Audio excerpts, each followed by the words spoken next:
Hello and welcome. अगला question है हमारे पास, write a short note on rights of pawnee. तो हमें जो पॉनी के राइट्स हैं उनके बारे में बताना है इस आंसर में। आंसर हम स्टार्ट करेंगे इंट्रोडक्शन से। इंट्रोडक्शन में जो है हम प्लेज को डिफाइन करेंगे। इसमें आ गया हमारे पास सेक्शन 172 डिफाइन करता है प्लेज, पॉनर और पॉनी को। ये प्रोवाइड करता है कि जो बेलमेंट है गुड्स का एज सिक्योरिटी पेमेंट के लिए किसी भी डेट की या फिर परफॉर्मेंस जो है प्रॉमिस का, उसको हम प्लेज बोलते हैं। बेलर जो है ऐसे केस में उसको हम पॉनर बोलते हैं और जो बेली होता है उसको जो है हम पॉनी बोलते हैं। जो मेन पर्पस है प्लेज का वो है सिक्योर करना एक लोन और परफॉर्मेंस जो है एक प्रॉमिस की डिलीवर करके जो पोजेशन है मूवेबल गुड्स का। तो यहाँ पे हम सिर्फ मूवेबल गुड्स के साथ जो है डील करेंगे। प्लेज जो है वो दिया जा सकता है मूवेबल प्रॉपर्टीज़ का सिर्फ। अगर इमूवेबल प्रॉपर्टी प्लेज की जाती है तो उसको जो है हम बोलते हैं मॉर्टगेज। तो यहाँ पे जो इंट्रोडक्शन है उसमें हमने जनरल बातें बताई हैं, हमने प्रोविज़न मेंशन किया है, उसके बाद हमने प्लेज को और उसकी जो पार्टीज़ हैं हमारे पास पॉनर और पॉनी को डिफ़ाइन किया है। इसके साथ हमने पर्पस बताया है और मूवेबल प्रॉपर्टी के साथ डील करता है ये बताया है। नेक्स्ट जो है हम अलग से पर्पस को जो है डिस्कस करेंगे। पर्पस में आ गया हमारे पास की जो बेलमेंट है उसका पर्पस है सिक्योर करना एक डेट या फिर फुलफ़िल करना एक प्रॉमिस। अगर गुड्स जो है वो बेल किए जाते हैं किसी दूसरे रीज़न की वजह से, जैसे रिपेयर्स और स्टोरेज, उसको सिंपल बेलमेंट बोलते हैं और उसको जो है प्लेज नहीं बोलते हैं। इलस्ट्रेशन में आ गया हमारे पास कि अगर आप बोरो करते हैं मनी लेंडर से और प्रोवाइड करते हैं अपनी वॉच एज सिक्योरिटी, ये कॉन्ट्रैक्ट होगा प्लेज का। आप ओनर होंगे और जो लेंडर है वो पॉनी होगा और जो वॉच है वो प्लेज्ड आइटम होगा। अगर आप फेल कर देते हैं रीपे करने में लोन को, तो जो पॉनी है उसके पास राइट होगा सेल करने का वॉच को रिकवर करने के लिए अपनी मनी। ये मैंने प्रीवियस सेशन में भी बताया था। अगर आपकी इलस्ट्रेशन कुछ ऐसे दिखती है तो जो एग्जामिनर है उस पर अच्छा इंप्रेशन नहीं पड़ेगा। यहाँ पे आपको आई, यू, मी, दे इस टाइप की जो वर्ब्स हैं, जो प्रो वर्ब्स हैं, वो नहीं यूज़ करनी है। इसमें आपको ए बी सी का जो बेस्ट यूज़ होता है वो यहाँ करना है। जैसे कि अगर if A borrows money from a lender B और प्रोवाइड करता है अपनी वॉच एज सिक्योरिटी, ये कॉन्ट्रैक्ट होगा बेल का। यहाँ पे जो ए है हमारे पास वो पॉनर होगा और जो लेंडर है बी वो पॉनी होगा और जो वॉच है हमारे पास वो प्लेज्ड आइटम होगी। अगर ए फेल हो जाता है रीपे करने में लोन को, तो जो पॉनी है उसके पास राइट है सेल करने का जो वॉच है रिकवर करने के लिए अपनी मनी।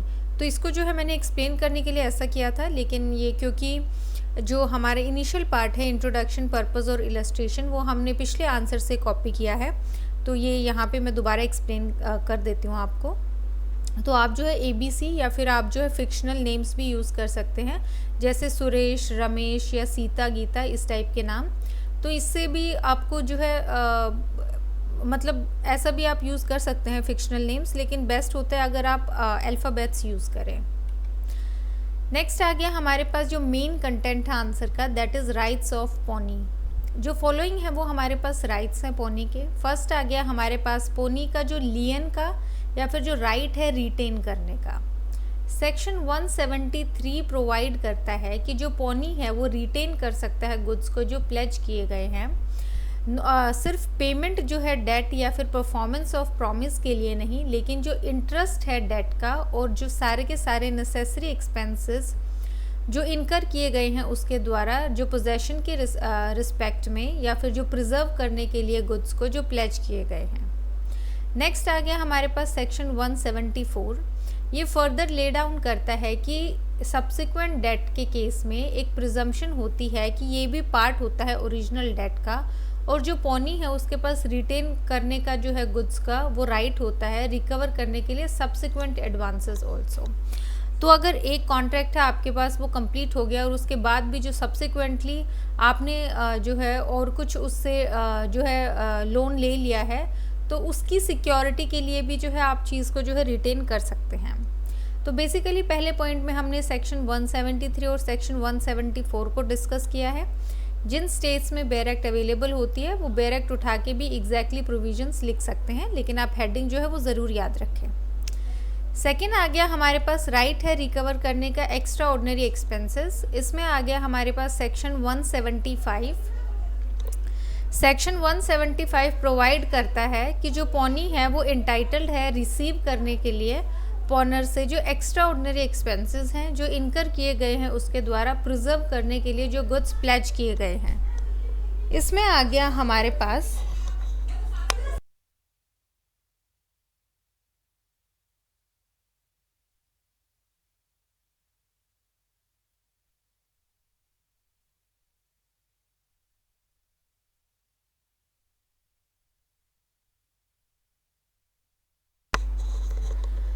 सेकंड जो था इसमें हमारे पास वो है कि हमने सेक्शन 175 जो है वो हमने इसमें जो है डिस्कस किया है, जहाँ पे अगर कोई भी एक्सपेंसेस लगे हैं प्रिजर्व करने के लिए तो उसमें जो एक्स्ट्रा ऑर्डिनरी एक्सपेंसेस हैं वो भी जो है आपको जो है पॉनर से जो है आप रिसीव कर सकते हैं। थर्ड आ गया हमारे पास जो राइट है सेल का। इसमें आ गया हमारे पास सेक्शन 176। ये प्रोवाइड करता है कि अगर पॉनर ने कोई भी डिफ़ॉल्ट किया है पेमेंट में जो डेट का या फिर जो परफॉर्मेंस है प्रॉमिस का स्टिपुलेटेड टाइम पे, तो जो पॉनी है वो क्या कर सकता है, पहला आगे इंस्टीट्यूट कर सकता है एक सूट अगेंस्ट पॉनर जो डेट पे या फिर जो प्रॉमिस पे, और रिटेन कर सकता है गुड्स एज जो कोलेटरल सिक्योरिटी है, या फिर वो सेल भी कर सकता है गुड्स को जो प्लेज किए गए हैं पॉनर को जो है एक रीजनेबल नोटिस देके। तो बेसिकली इसमें क्या होता है हमारे पास कि उसके पास सेल करने का राइट होता है अगर डिफ़ॉल्ट हो गया है डेट का या फिर जो परफॉर्मेंस का जो स्टिपुलेटेड टाइम दिया गया था कि इस टाइम तक जो है वो क्लियर हो जानी चाहिए पेमेंट या फिर परफॉर्मेंस हो जानी चाहिए प्रॉमिस की।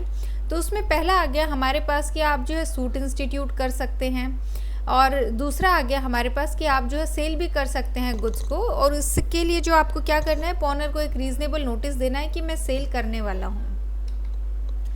इसमें नेक्स्ट आ गया हमारे पास कि जो प्रोसीड्स हैं ऐसे सेल के वो अगर लेस देन है अमाउंट जो ड्यू है पॉनर को लाइबल है पे करने के लिए, तो जो बैलेंस है और ग्रेटर है तो जो अमाउंट ड्यू है तो पॉनी जो है वो पे करेगा जो सरप्लस है पॉनर को।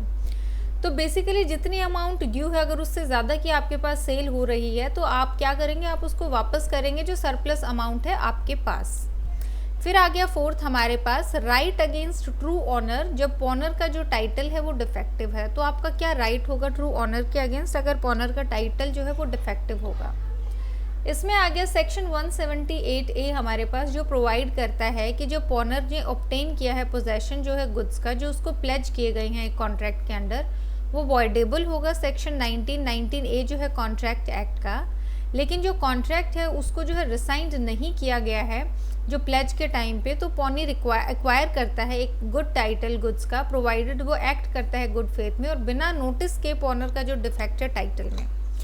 फॉर इंस्टेंस ए जो है हमारे पास वो यहाँ पे जो है थीफ है, उसने कोई भी थेफ्ट किया और कोई भी जो ज्वेलरी है वो बी के पास जो है पॉन कर दी है, तो यहाँ पे क्या होगा, यहाँ पे इसका जो है वो डिफेक्टेड टाइटल है, यहाँ पे सी आता है हमारे पास और वो बी को बोलता है कि ये जो ज्वेलरी है ये मेरी है और वो वहाँ से क्लेम कर रहा है।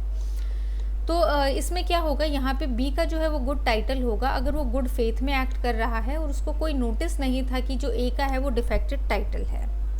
फिर आ गया कंक्लूजन हमारे पास, जो कॉन्ट्रैक्ट है प्लेज का वो जो है इफेक्टिव है और वाइडली यूज़ किया गया है लीगल टूल में सिक्योर करने के लिए डेट्स या फिर जो परफॉर्मेंस है प्रोमिसेस का।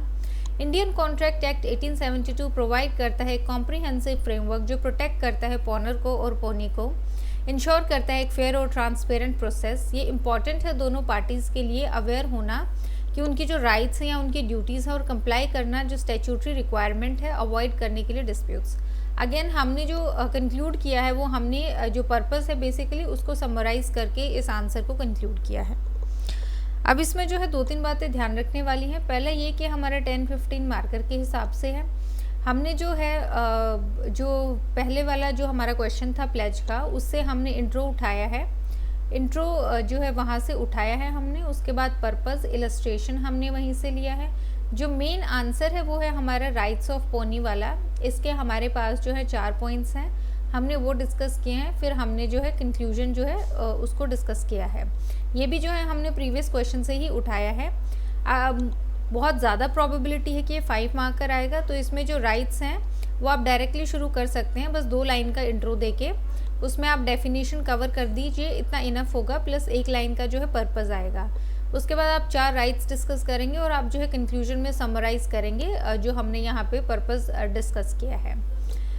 बाकी जो है इस आंसर में हमने सब कुछ कंप्लीट कर लिया है। So thank you.